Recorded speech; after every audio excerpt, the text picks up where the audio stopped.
നമസ്കാരം. പോസിറ്റീവ് തിങ്സിലേക്ക് സ്വാഗതം. കഴിഞ്ഞ ദിവസം നമ്മൾ ഒരു ഹോഴ്സിനെ, അതായത് ഒരു കുതിരയെ പരിചയപ്പെടുത്തിയിരുന്നു.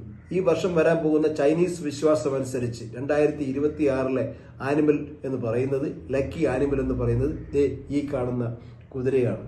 അപ്പൊ ഈ കുതിരയെ നിർമ്മിച്ചിരിക്കുന്ന ലോകം എന്തെന്ന് വെച്ചാൽ മെറ്റലാണ്. മെറ്റൽ ഹോഴ്സിനെയാണ് ഈ വർഷം വെക്കേണ്ടത്.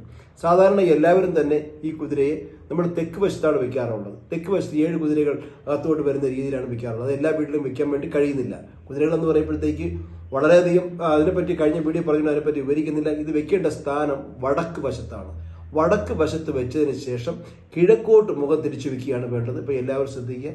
ഇതെന്ന് പറയുന്നത് വടക്ക് വശത്ത് വെച്ചിട്ട് അതിന്റെ മുഖം നോക്കിയിരിക്കേണ്ടത്, ഫേസ് ചെയ്യേണ്ടത് ഈസ്റ്റ് ഭാഗത്തോട്ടായിരിക്കണം. അതാണ് ഏറ്റവും കൂടുതൽ നല്ലത്. തെക്കോട്ട് നോക്കാമെങ്കിലും ഈസ്റ്റിലോട്ട് നോക്കിയിരിക്കുന്നതാണ് നല്ലത്. അപ്പൊ ഈ കുതിരയുടെ വില എന്ന് പറയുമ്പോഴത്തേക്ക് നല്ലൊരു കുതിര. അപ്പൊ എന്ത് ഫെങ്ഷുയി ടൂൾസുകൾ വേണമെങ്കിലും നിങ്ങൾക്ക് കൊറിയറായിട്ട് അയച്ചു തരാൻ വേണ്ടി കഴിയും.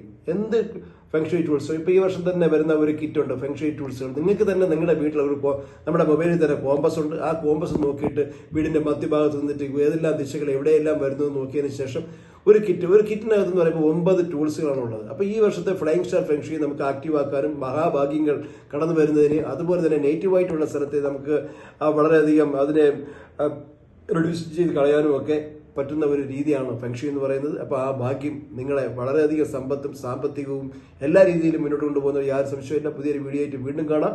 ഒന്നുകൂടി പറയുന്നു, വടക്ക് വെച്ചിട്ട് അത് കിഴക്കോട്ട് നോക്കി വയ്ക്കുക. പുതിയൊരു വീഡിയോ അടുത്ത ദിവസം വീണ്ടും കാണാം. നന്ദി, നമസ്കാരം.